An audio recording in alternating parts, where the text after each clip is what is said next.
Come on. Mets, Mets, Mets, Mets, Mets, Mets. Yeah, well, you like the shirt? It looks like the Beatles. Oh, that's cool, dude. Yeah. My wife got that for me. Got 4 of my favorite Mets on there.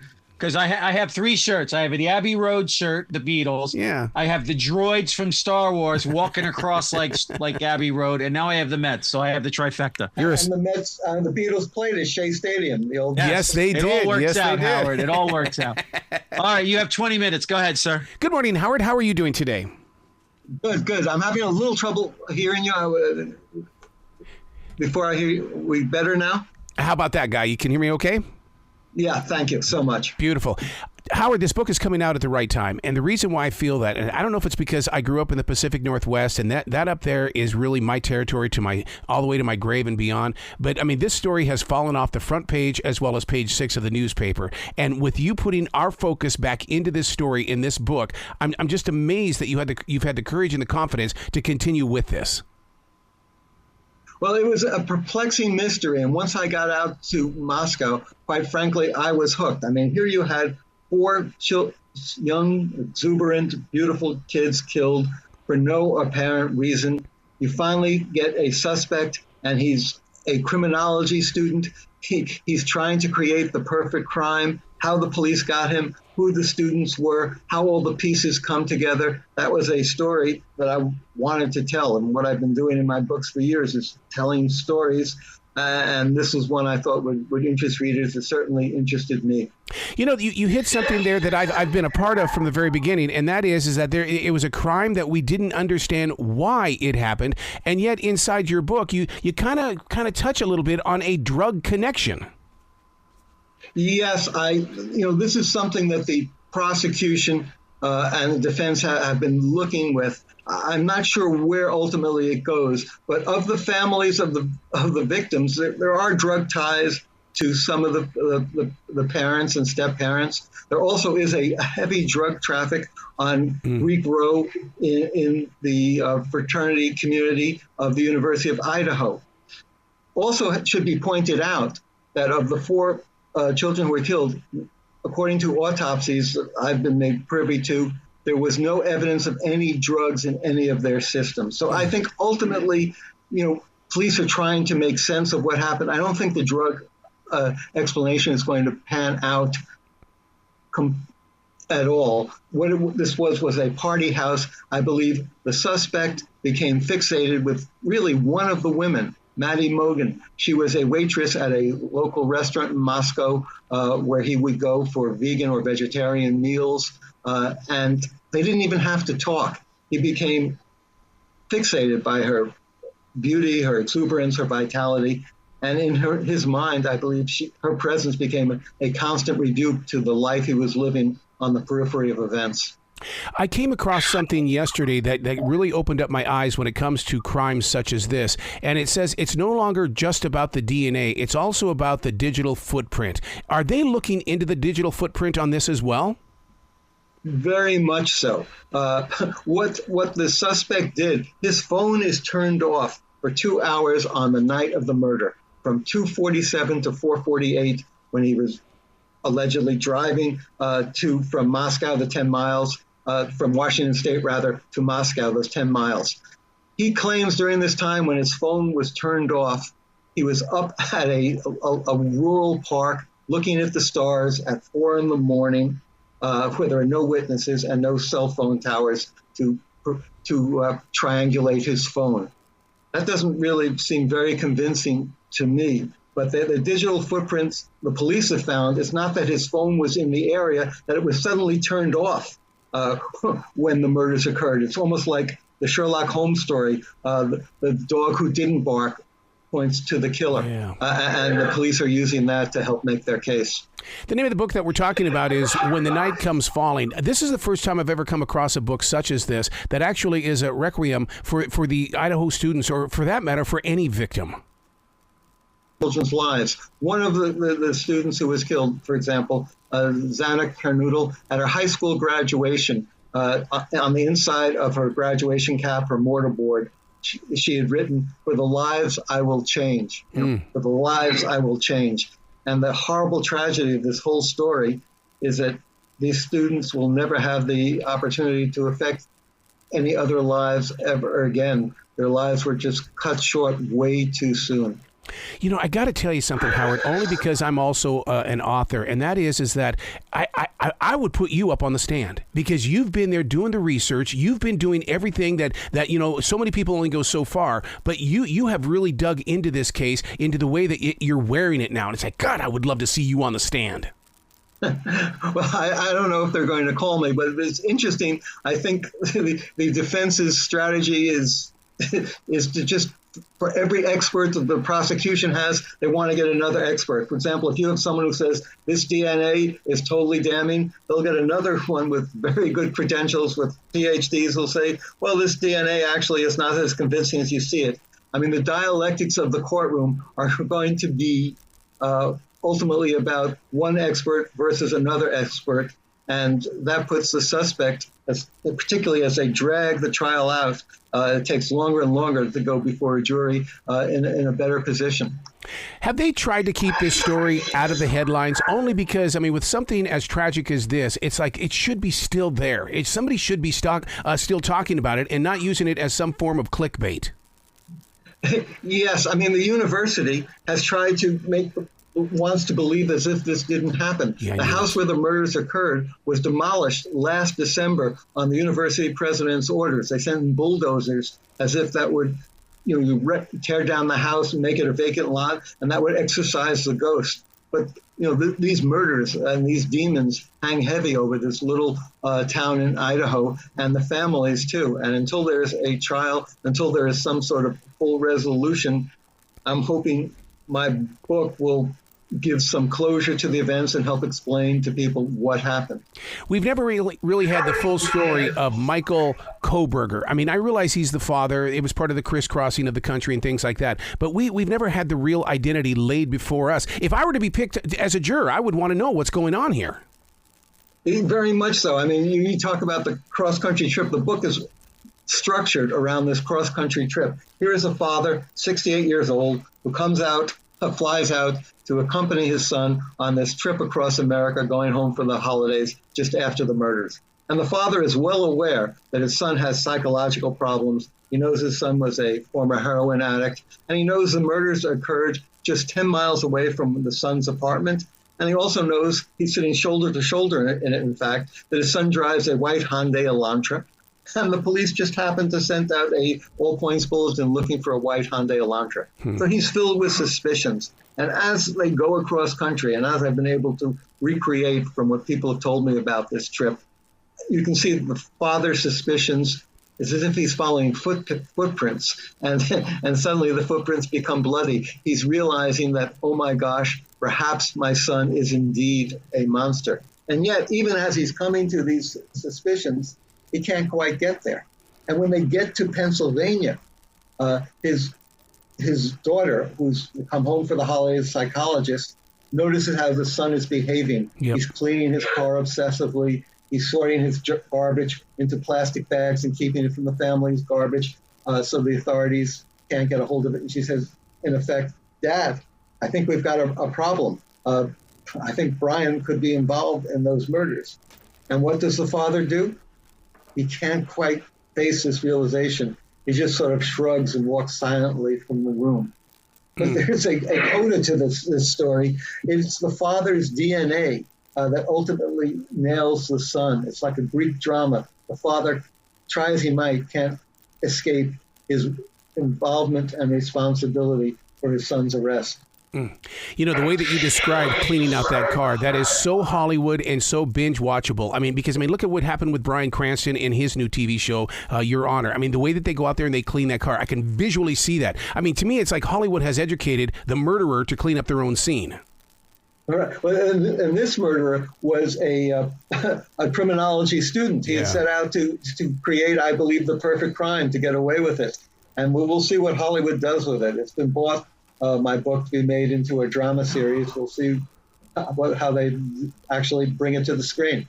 So as you travel around and continuing to dig in and locate new information, are you meeting up with other people that really are trying to keep this story alive as well? Because, I mean, Stephanie Leidecker and Courtney Armstrong have a podcast called The Idaho Massacre. I don't see a lot of journalists doing this story. So when I found out about your book, I'm going, hell yes, this needs to be out there. Well, I think it is getting out there. It'd be, a week after publication, it became both a New York Times bestseller and an Amazon bestseller. So I think there still is an appetite for the story, and there seems to be an interest in my book. And as I said, it's being turned into a drama series on one of the streamers. So I think the facts are going to get out there. Whether or not the trial will take place next June where it's scheduled or be further delayed, that I'm not too sure. The defense is hearing on August 29th, for a change of venue. And if they can move the trial out of the little town of Moscow elsewhere in the state, well, that could delay things even longer. Wow. So on your side of it, let's speak writer to writer here. When you do the drama the way that you do, I mean, how is it that you're able to keep it in story form, knowing that the facts are right there in front of you, and so easily you could become a news reporter, but you share it in a way that really does paint pictures inside our imagination? Well, thank you for that. And it's something I've tried to do. This is my 16th book, and I've been honing my craft since I was a young man just out of college, and now I'm fortunately or unfortunately a lot older. What I try to do is tell stories, and I try to find a way into the story. And you had mentioned this road trip across America. And when I first read about it, I thought that's pretty interesting, pretty cool situation. Here you have the father sitting shoulder to shoulder on this trip across 3,000 miles, just about the width of the entire country. And it reminded me, not to sound too pretentious, of Homer's, in the Odyssey, Odysseus's trip, 12-year trip, and what happens during the course of that trip. And Homer flashes forward and backwards telling that story. And that's what I use that ancient classical structure with all the facts I've been able to gather. And everything in the book is factually substantiated. Every quote is actual, to tell a story in a narrative that I hope a reader will find compelling and page-turning. I wish I could have been a fly on your shoulder or inside a room for you to go knocking on other people's doors and sitting down to have dinner with people that knew the story or their interpretation of the story. I wouldn't even know how to get a conversation like that even started. One of the things you learn as a reporter is that people like to talk. As I said, ever since I started doing this at the Times, it takes a while, but you try to build confidence, and people will talk to you. I mean, because this is in their minds too, and they want to share it ultimately with people. It was harder in this story because of the gag order. And one of the reasons why I wrote this book was the gag order. I believe it's been a tremendous mistake by the judge. In this vacuum, you get fatuous stories, sometimes downright vicious stories, and I thought it was time to try to get what actually happened out there for the people to read. And yet, at the same time, Howard, from what I get from your book is that there is some secret evidence there. If we didn't have that gag order, people would be talking about this secret evidence. Of some way, somehow, it would get out there. I think the secret evidence shouldn't be kept under lock and keys if they do have it. I mean, they talk about secret evidence, but they haven't really given a hint of what it could be, and it would have come out by now. I'm not sure the secret evidence is actually so real. What they do have is they were able to get DNA. They were able to use a lab in Texas, then pass this on to the FBI laboratory, and then build a family tree. It's called investigative genetic genealogy. And this family tree, the branches ultimately lead to a suspect who just happens to live 10 miles away from where the murders occurred and drives the same kind of car that was seen on the surveillance videos. In everything that you have researched and uncovered, did Brian premeditate this murder? Was there something in him that said, this is what's going to happen on this particular night? I don't care what's going on around me. It's going to happen. As I recreate the night of the murder, you can see on the surveillance videos that this white Hyundai goes by the murder house, not once, not twice, but 3 times. Yep. And each time it drives off. And I don't think he's stalking the house. What he's doing, I believe, is trying to find the will, trying to find the mindset that will allow him to become the monster that he feels he has to be. He knows he has to make his way into that house because one of the people in that house, this young girl, Maddie Mogan, is a rebuke to the life he is living. He can't live in the world while she's living in this world. Mm-hmm. And so he finally, after trying to escape, trying to not become the man that the demons are telling him to become, he's pulled back as if by a magnet. He stops on the top of a hill. And it takes, I believe, the strength of Hercules for him to turn the ignition off. And then when he finally turns the ignition off, opens the car door, walks down this icy hill with a hunting knife in his hand, at that moment, there's no turning back. He's determined to be the murderer that he always had been envisioning in his mind. Do you think this court case is going to be televised? Because this is the kind of stuff that we are so glued to. I think what the judge is talking about is having a modified television setup, but let's hope it is. I mean, I hope to cover the trial, and I hope to be there, and I hope to write about it. Let's get into the building of the book, because you do something that's very interesting, and maybe this is your editor, but I mean, the way that you're very creative and in the chapters, they're set up like stories, the children's story, the hunter story. It really does open up my heart to where it's like, okay, I can jump into the hunter story, I'll get back to the children's story. You give me that opportunity to have that freedom. Yes, I mean, the book also, to talk about the structure, it's begins and ends with two fathers. Yep. Michael Koberger, the suspect's father, and then Steve Goncalves, the father of one of the victims. And both families really become victims in all this and what they go through. And I try to tell the story as much as possible, because I did not interview either of them. But I spoke to people close to them, and there were public statements made and statements made by their lawyers.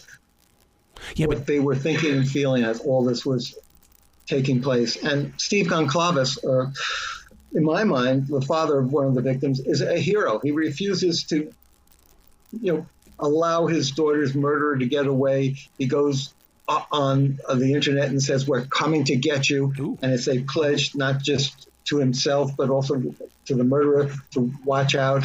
And he finds the will and the dogma to just not accept things, but to try to get to the bottom of things. And in the course of his doing this, he becomes deeper, and his victimization becomes deeper and deeper and more intense, because he just can't escape.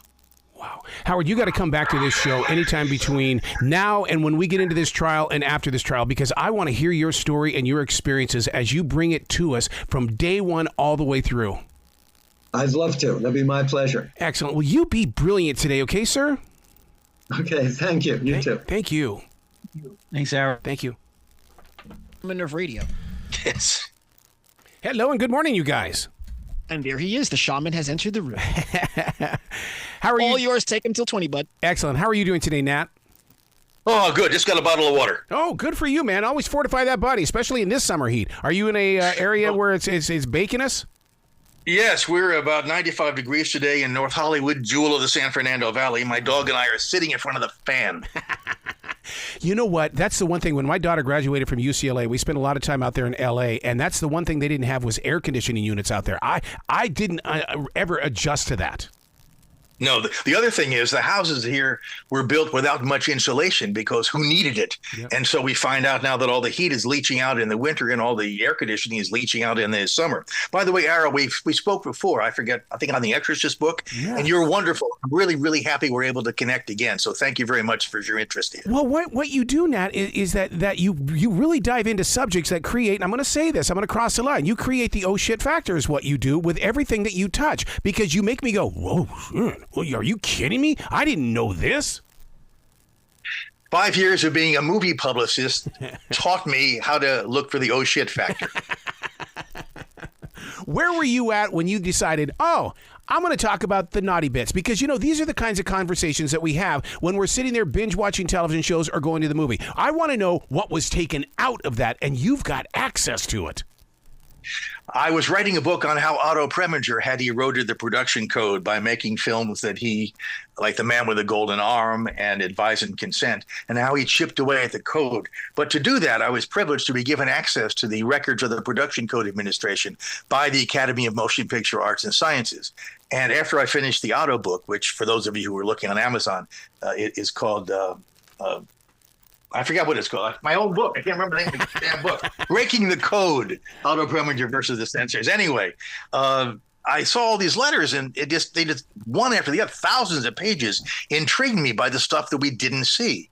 And it's all there. In fact, the letters themselves you probably couldn't put into a movie because they're the things that you can't put into a movie. Mm. So the naughty bits came out of it. The naughty bits is a kind of a takeoff on the Monty Python expressions. Yeah. And I picked 53 films, which were not only famous films or which outlined certain things, certain themes that I thought we would have to see that would cover different aspects of motion pictures, whether it's sexism, racism, sex perversion, which is they called homosexuality in those days, alcoholism, gambling, the gamut, the whole gamut, and it's in the book. I was in shock when I went down the list, especially of Mice and Men, a classic like this, and it had some naughty bits in it, meaning exactly the things that you were just talking about. It's like, how? I don't understand. The people who read books are not necessarily those who go to movies. And it was a concern to the producers that the character of Lenny Small, which was played in the movie beautifully by Lon Chaney Jr., is mentally retarded. And not only, spoilers coming up, is he killed at the end by his protector, George, played by Burgess Meredith, but also there's a question about how he can be portrayed as a retarded person. Yeah. There's a subplot also where Curly, played by Bob Steele, has a wife played by Betty Field, and he keeps one hand in a glove which has Vaseline in it, and he's saving it for his wife. So there's these things which were in the book which had to be minimized in the film because they were considered too advanced for audiences in 1939. One of the things that we've learned, especially in radio, is, the evil red pen. But yet you talk about the blue pencil of the Production Code Administration. I mean, I was like, I've never heard of this before. The Production Code people, and Joe Breen in particular, were urbane, enormously well-read, very intelligent, and yet they had to enforce a code which over the years became increasingly out of step with American morals. The code was in power from 1930 and really enforced in 1934 on through 1966 and 1968. America during that period went through World War II, Korea, Vietnam, the civil rights movement, gay liberation, women's liberation, and the code was calcified into what was written in 1930. It had to change, and that's what Valenti was charged with doing when he took over the MPAA in 1966. Dude, I am that sick guy that wakes up every morning and goes to WeTV, and I sit there and I'll watch old episodes of Jack Benny. How is it that Jack Benny got away with what he did, and yet in this book it should have been taken out? Well, Jack Benny was doing television programming, and television was subject to a different kind of censorship. The Motion Picture Association had nothing to do with the television industry. Whoa. The TV industry was in charge of their own regulation. Sometimes the sponsors were as well. That's a whole different subject. So when you went into a movie and you got that access to 53 different movies, did you go in there like a kid in a candy store? Because, all of a sudden, The Grapes of Wrath was right there in front of you. It was a privilege looking at these letters. Oh. Especially because they had never been published before. I summarize a lot of them with permission, but you hear the back and forth and to see the negotiations, and it's all very, very stilted language. If you follow our rules, then we will give you a code certificate. But they also have to quote the stuff that they took out, and there are some things in his girlfriend. Let me give you an example here. This is something that I should have made it into Bringing Up Baby. At the very beginning, Cary Grant is working on a brontosaurus sculpture of old bones, and his assistant, who we're given to believe is also his fiance, is a woman who's helping him. And they're trying to figure out what to do with the intercostal clavicle. And he says, why don't we try it here? Why don't we try it in the head? Why don't we try it in the tail? And she says, oh, you tried it in the tail last time and it didn't work.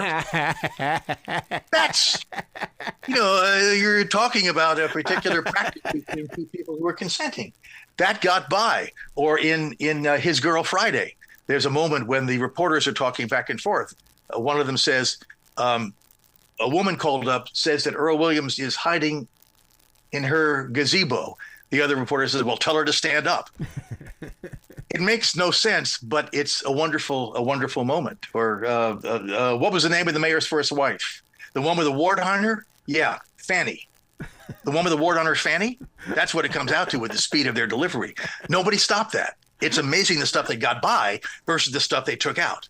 See, I call that hidden speak. I will do that on the radio so much. I will, in my own hidden speak way, put things out there and make the listener go, did he just say what I think he just said? Well, no, he didn't, but yes, he did. And this is why they have program directors. That's right.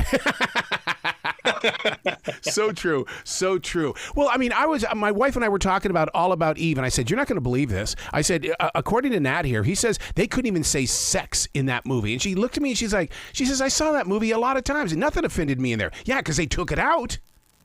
Right. That's the thing we don't even know about. That's one of the more verbal films, too, that All About Eve, when Eve says, this play is about how whether we in the South should be marrying our cousins. Mm-hmm. Well, the original word wasn't marrying, it was screwing, and they couldn't put that in. So it's these tiny little cuts, death by a thousand cuts, that changed some of these movies into the classics we have today. Yeah, but right away, Nat, I'm telling you, I was season 3 of The Bear, and the words that they're using, the subjects they're covering, it's like, I swear to God, these people over there with their little blue pencils would be freaking out, even with binge watching, which should be a movie anyway. It's true. The irony of all of this, even today, when you look at an R-rated movie where you can't bring a kid in under 17 unless he or she is with a parent or adult guardian. Well, 2 weeks later, the movie is streaming and the kid is watching it upstairs in his bedroom. He's 8 years old on his cell phone. So it's strange how to have a dichotomy between what you can see in theaters and what you can see on your own by renting it or by accessing it through streaming. Well, isn't that the reason why we got Cinemax and Showtime? Come on. Sure. And the rest of it really comes down to whether the parents are doing their job. Yeah. It's always been that, but it's more profound now because kids can have their own television sets. So the area that you really put a lot of focus on, 1934 to 1968. And right away, I'm having all these flashbacks of these old black and white movies. They took chances, and they weren't even speaking words. It was still the actions. Were they also covered by the blue pencil? Everything was. You had the production code people going over the original novels or plays or magazine articles on which the films were based. They went over every version of the script, even before the scripts were finished. They went over the assembly cut of the film. They went over the costume designs. They went over the song lyrics if the song was sung in the movie. They went over the advertising, the posters, how everything was handled. The code had absolute control. And the irony is that the studios are the ones who paid the code's expenses, and they had to cotton to what the code said, even though the studios were the ones paying for it. One of my favorite parts of the book is the transparency and the honesty that you have in the introduction. It is so shocking, so true about the layers of censorship, and yet at the same time you sit there and you go, how does this fit into our moment of now? We have to remember that the First Amendment in the Constitution, which covers freedom of speech, applies only to the government. It doesn't apply to private organizations, which is the controversy now over YouTube and X or Twitter, whatever the hell it is, and all of the social media. They're privately owned. They can censor whomever they want. But the government cannot order this censorship, and that's part of the controversy that's ongoing now in the courts. That's why the motion picture industry set up their own censorship office rather than risk the government coming in and doing it. I live here in the South. I know how people speak here in the South, even today. A movie like Gone with the Wind, I would love to know how much ended up on the cutting room floor. A lot of it wasn't even filmed because it was taken out of the script beforehand. Besides, of course, the famous exit line that Rhett Butler has, frankly, my dear, I don't give a damn. Yeah. There were two other elements in the film that were of particular concern. One of them was the birth of Melanie's child. George Cukor was directing that sequence before he was let go, and the industry was concerned that it was too explicit to show how much suffering. I mean, you don't even see Melanie pregnant. Just all of a sudden she's having a baby. The other thing was the sensitivity toward slavery and the African Americans. The NAACP was a consultant on some of this, and even now, the film causes quite a stir, because there's the scene after Missy Scarlett is attacked on the bridge and Big Sam rescues her from all the people who were gathered, the homeless people gathered around there. And then later, of course, Rhett Butler and Ashley go out with the other menfolk and try to roust all these people. That's the formation of the Ku Klux Klan. Mm-hmm. They don't call it that, but that's the Klan. And so they had to minimize those implications all throughout Gone with the Wind. And it still is a film that has trigger warnings all over the place and that affects people very strongly, despite the fact that it is one of the greatest movies ever made. Well, Birth of a Nation the same way. I got to be honest with you. When I was a kid, the only reason why I watched Gone with the Wind was because of that word damn. I wanted to hear it. I had never seen anything like that in a movie. And when he finally said it, it was like, oh, my God. And that's the least of it, because and they kind of sleazed by it. You couldn't say damn, but here's the wink, wink, nod, nod that the production code and producer David O. Selznick went through. They said, we can put it in, but it's going to cost $5,000 as a fine. After all that back and forth over frankly, my dear, I don't care. My dear, I don't care. Frankly, I'll just pay $5,000 and get away with it. That's a kind of hypocrisy, but it gave us a classic. Isn't this part of the reason why making a movie is a miracle? Because if you have to sit there and wait for the blue pencil people to come by and to look at your scripts before even production begins, it's like, my God, how does this thing even get done? They were able to turn it around within 24 hours. Find many, many examples of we're going to be shooting this. Of course, in some cases, they shot the film and then they sent the script in. When Charlie Chaplin made the film Monsieur Verdoux, he pretended not to know that he had to submit the script beforehand. He shot his film. It was all done. Then he gave them the script. And there was a certain deference to Chaplin because he was using his own money. He said, Charlie, you're really supposed to give the script to us beforehand. And they insisted on changes. For example, when Charlie called a priest, my good man, they said, you can't say that. And Charlie said, but isn't a priest my good man? Yes, but it's condescending. Oh. And this is some of the back and forth on Monsieur Verdoux. Can you imagine being inside that little boardroom when they're bringing up all these sentences? Because there's got to be somebody who's willing to cross the line, but then you're outvoted by those that are going, oh, I'm offended by this. How dare you? That's what may happen today with the Classification and Rating Administration when they're talking about the rating of films. But as far as the censorship, they had so many censors working in the office, and the rules were very, very clear. Wow. Everything went out over the signature of Joseph Green, the director of the code, but they had about half a dozen people who were going through with fine-tooth combs, seeing what they could and couldn't do according to the written code. Is it your voice doing the audible? And the reason why I asked that question is because I want to be able to hear in your personal inflection and experience in doing this research how D.W. Griffith comes into play from 1916. I'm such an addict when it comes to pitch, volume, and tone, which brings out the emotion. I wasn't trying to do a Kentucky accent, if you'll excuse me. Not even trying. But Griffith had a wonderful, wonderful voice, which you can hear in some of the interviews that he gave in the olden days. I do the audio book. It's coming out very, very soon from Bear Manor Audio, and it'll be available on audio and probably Blackstone Audio on CD. The interesting thing in reading it was I got to read the production code, which includes the N-word, the K word, the A word, every word that you can imagine not saying in public now. But I had to read it, and we'll see what happens about that.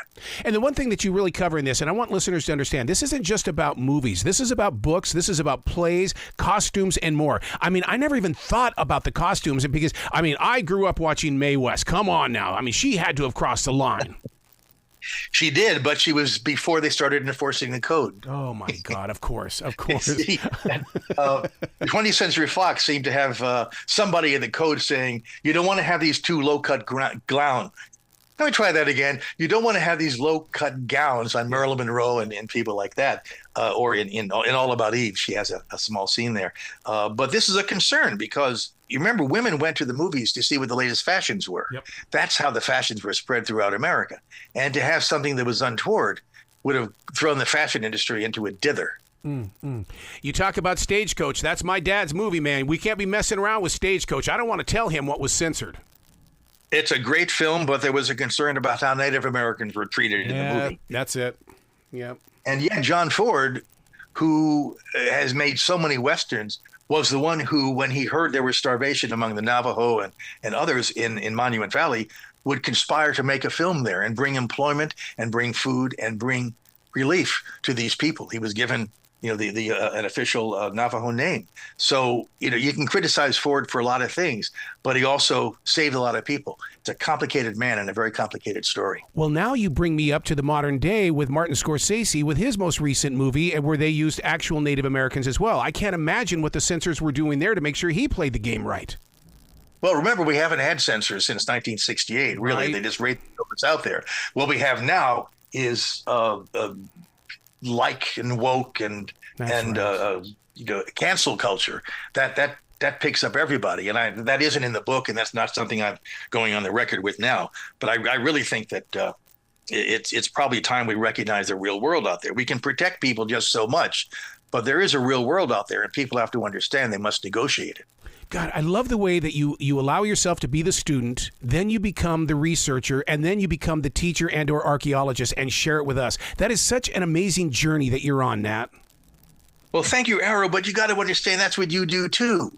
You're absorbing all this information. You have a listenership that wants to know what you think about something, but you have to educate them as well as give your opinions. That's what we do in the media. That's what we're trying to do. We're trying to educate people, enlighten people, and maybe give them a way to survive the confusing world we're in. Wow. You got to come back to this show anytime in the future. You know for a fact that this door is always open, sir.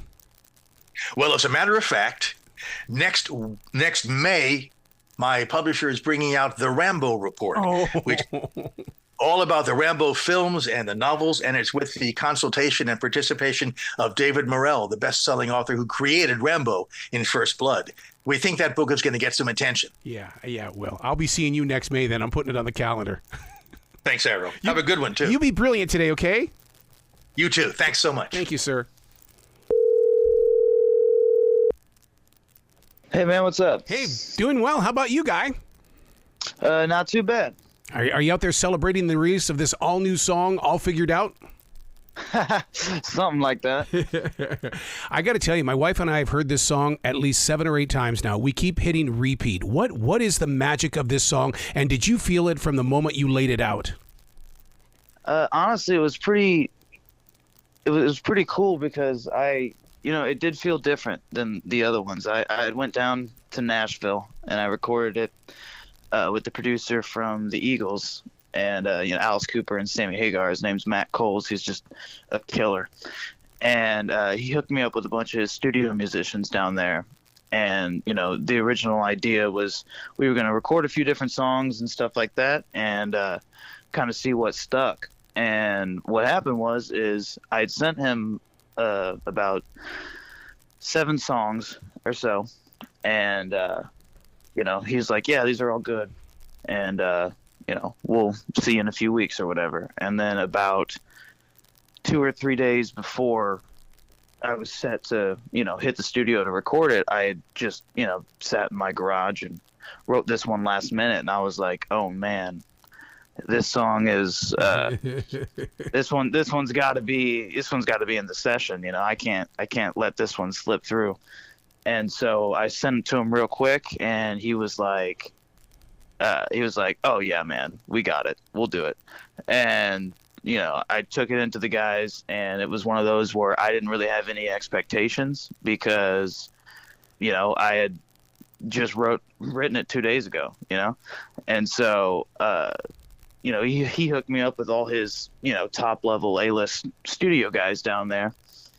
And, with the Shannon Forrest, who's the drummer for Toto, Craig Young, who's the bass player for Elton John and Post Malone, and a bunch of just killers down there that just can lay anything down. And I just said, you know what, guys, here's the song. Let's see what we can do with it. And ideas started flowing, and this is what came from it. Wow.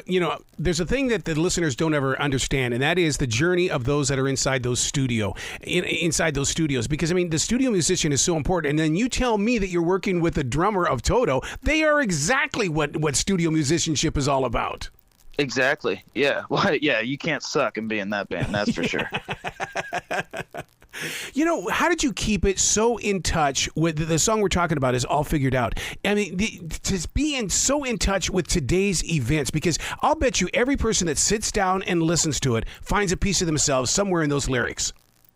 That's kind of the goal with, any song that you write, because you want every single person to feel the words that you say, in a certain way in themselves. That's why I've never been one of those guys that truthfully likes to go in depth and talk about exactly what a song is about, because the importance of music is your own interpretation of another person's words.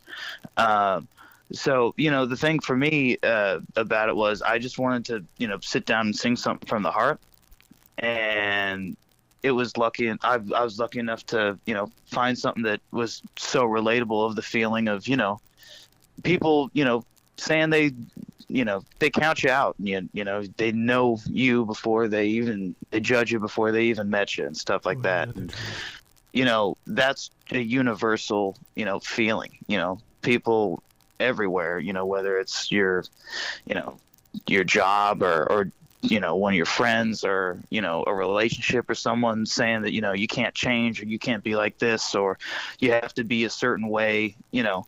There's that's actually one of the core feelings of rock and roll, and where that's based in is the kind of chip on your shoulder, F you, I'm gonna do what I want. And, you ain't going to stop me even if you tried. And so that's where the core of rock and roll is based. And that's why I figured that this is the first song to be, released and stuff like that, because it's, it's how I am. I'm one of those people that have often felt misunderstood from, my actions, just from me, being myself and pursuing my dreams and stuff like that. And, I know that I'm not the only one. So whenever I sing a song that helps me deal through my own, feelings or struggles, and I can feel that it was like, oh man, that one felt a little real.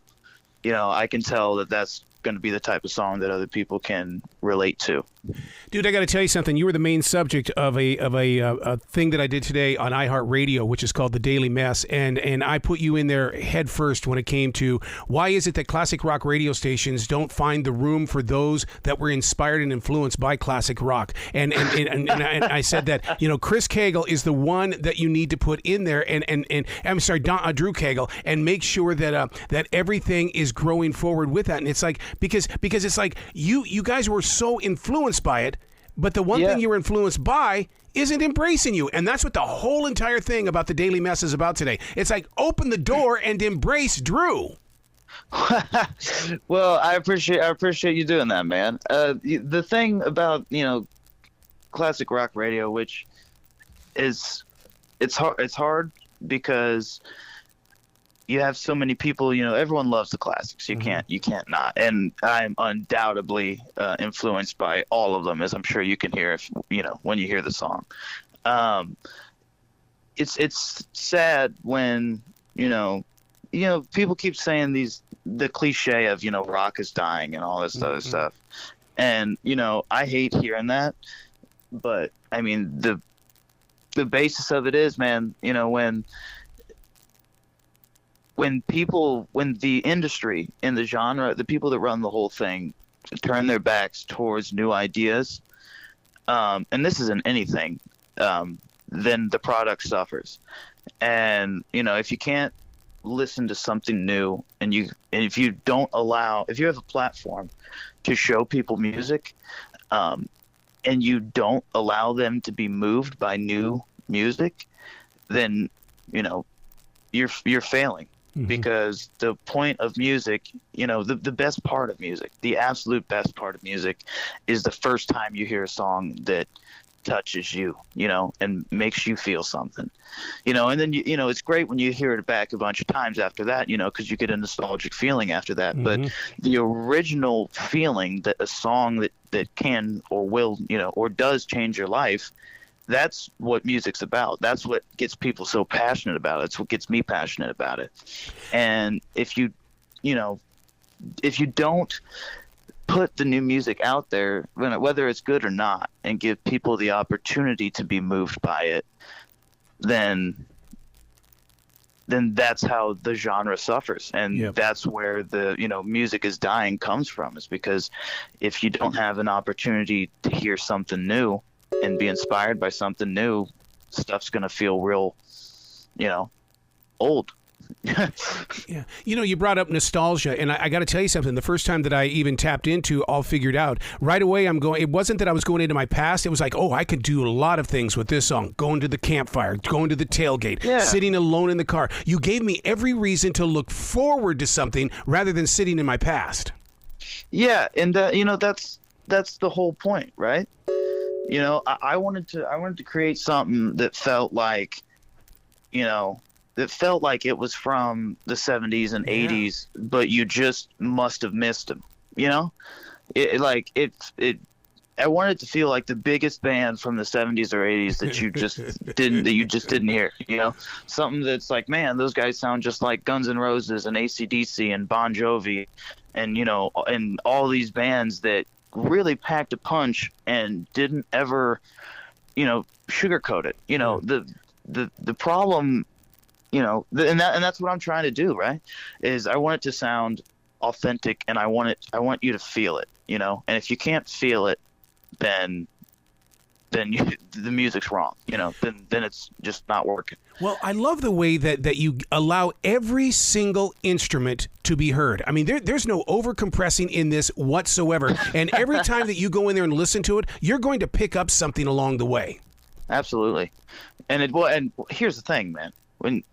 When you work with people like Shannon Forrest from Toto and Greg Young from Elton John and Soul Littlefield, who plays with Luke Combs and Jelly Roll, and Sam Hunter and all these people, like these who plays Willie Nelson, like all these guys.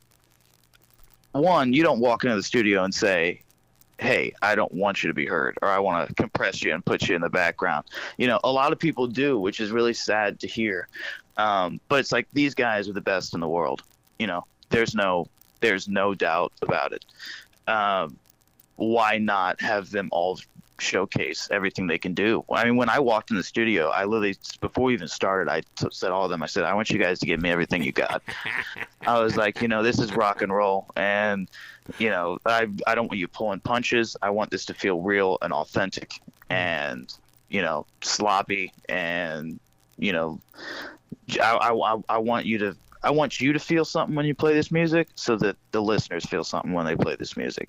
And man, all their eyes lit up when when I told them, hey, I want you to turn the guitars up. I want you to, hit the drums as hard as you can. I want you to have fun with this. And it was super cool to see them all excited to, play rock music. Yeah.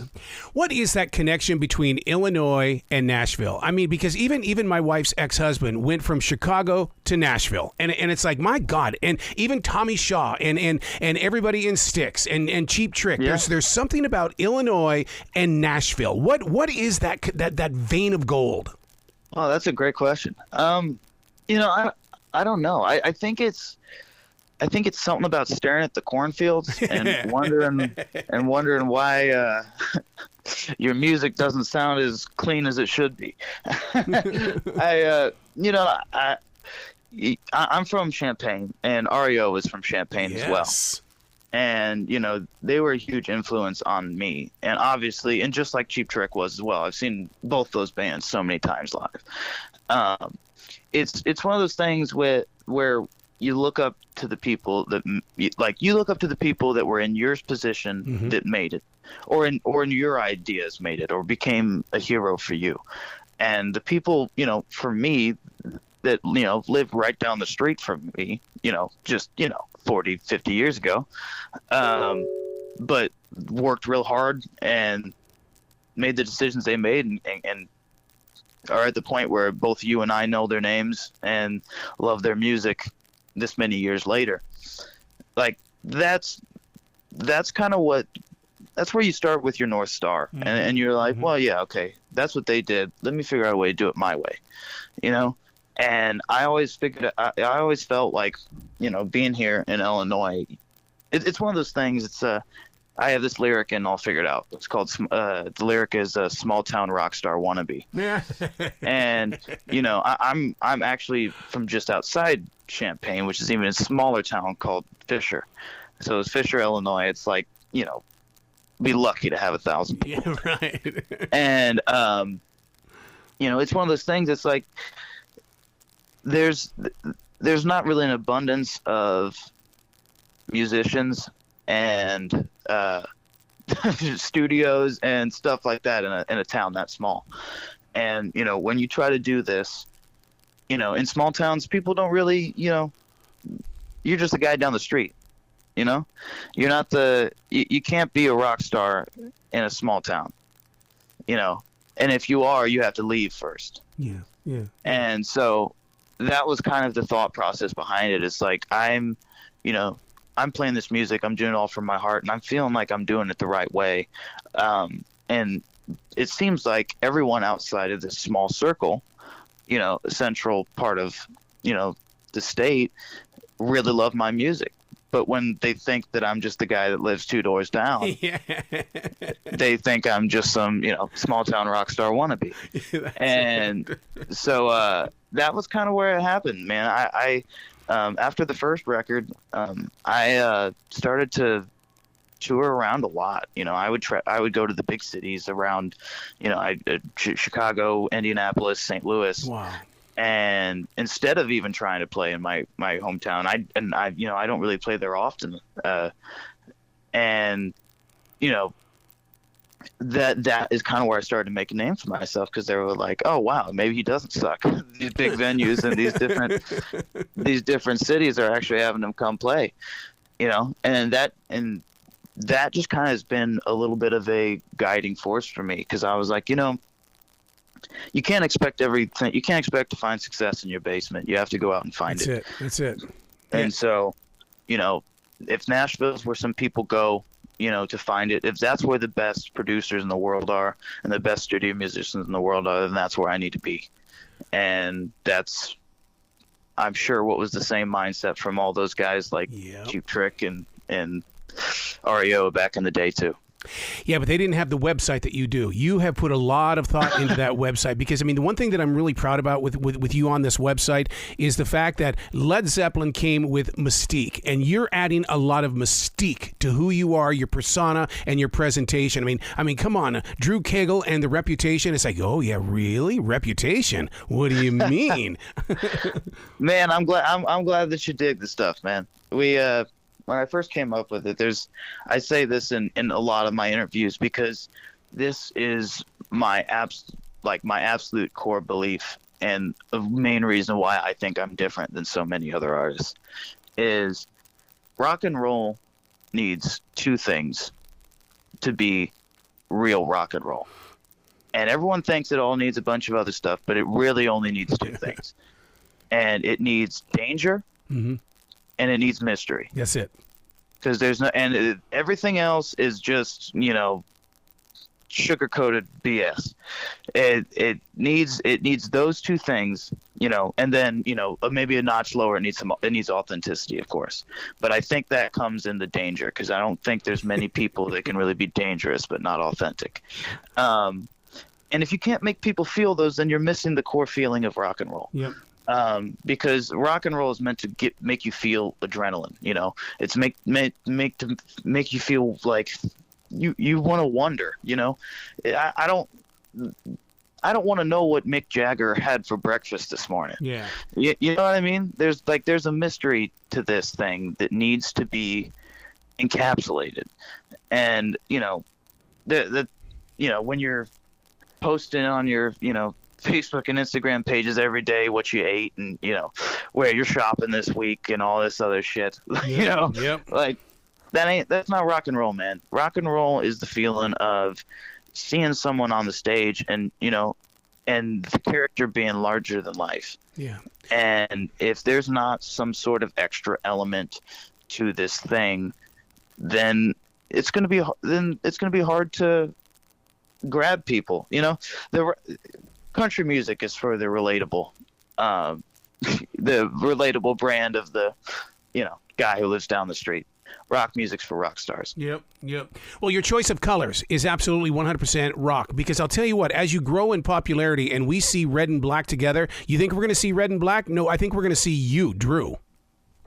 Yeah, I mean, you're going to see with everything that I do, I try to make it evolve every time something new comes out. So the first record we had was pretty much black and gray was the color scheme for it.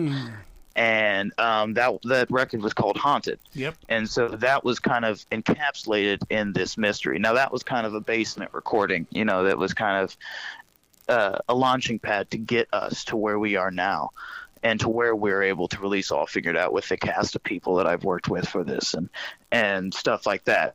And so then it evolves into, from kind of a alt rock, mystery type Halloween themed dark album to, where do we go from this? And what are we feeling now? And when I released Haunted, I felt there was so many people that were very against it, Oh, really? and it was just against the concept of playing original rock music. Right. And because nobody wants to hear it. They want to hear covers. They want to hear the classic rock radio stuff. And it's like, no, that's not what I was put on this earth to do. I think I can move people with my music. and they were like, yeah, that's hilarious that you think that. And so, all those feelings turned into, All Figured Out. And with that when that comes, there's not real anger in the Haunted record. It's more, the Haunted record's more about, dealing with past regrets. And then when you go into All Figured Out now, man, there's anger. You can hear it in my voice. Yeah. You can hear it in everything. It's like I said, it's the chip on your shoulder feeling, and with that, you see red, Oh, nice. And so, with anger, red is the color that comes with it. And I kept the black because, that's the mystery from the first record. And it's, and you want to keep that because, I'm the same guy, I like to create a persona and create characters for the different records and stuff like that. And, and evolve. But when it happens, the same characters need to be there. People need to understand it's still me. So, it's kind of the next evolution of Haunted is the reaction is what these next songs are kind of feeling like, and especially what All Figured Out's like is that's what happens with the colors and stuff, and I'm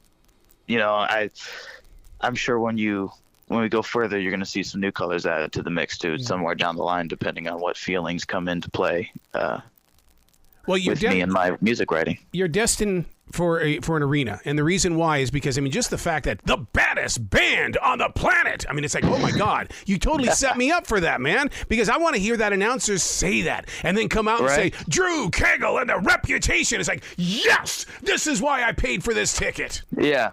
Well, man, you got to think about it. We were talking about all classic rock influences.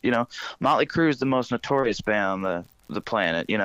Kiss is the hottest band on the planet. Cheap Trick is the best effing rock band you've ever seen, like if where's the, what am I, and that's what I think about. And when I hear All Figured Out and when I hear the rest of these songs that hopefully you guys will hear very soon, that's definitely the story it tells. I love it. And when you see our live shows, man, I'm so full of energy, and there's just this adrenaline and danger and stuff that comes into the shows, and that is what I feel encapsulates the music going forward, and what I feel like would energize people to really let loose at some rock shows. Wow. You got to come back to this show anytime in the future, Drew. You're talking about that new thing coming all together as one. I want to talk to you when it's all ready to rock, and as you start touring across this country, get you out of that regional area. All right. Yeah, we definitely will. We're actually hitting the road tomorrow. I'm actually on the road right now. Sweet. Getting ready we're touring All Figured Out. We're on the All Figured Out tour right now. It kicked off with some shows with Mr. Big and Striper. Really? And yeah, in April Wine last weekend. Hold on, wait. You bring up, see, I thought April Wine, I got to tell you my April Wine experience here before you go. And that is, I'm from the state of Montana, and I bring up April Wine anywhere to anybody in this nation. They go, what? Who? What? Where? Oh, no, man, they're the best. Oh, my God, Say Hello? That song, to this day, I keep playing Say Hello from April Wine. Yeah. My favorite's Enough's Enough. Yes. That song is just incredible. It's one of the coolest intros, there is in rock. And, I grew up on all that stuff. So, like, that stuff, Sign of the Gypsy Queen, and obviously Just Between You and Me. So, I mean, all that stuff, that's very much influenced into the, All Figured Out and stuff like that, too. Because that's, that melodic-based, in-your-face rock. That's where it's at. Oh, my God. Please come back to this show anytime in the future, sir. Cool, man. We'll make it work. We'll make it happen. Excellent. Well, you be brilliant today and stay safe out there on the road, all right? Thank you, man. I appreciate you having me on. You bet. Thank you.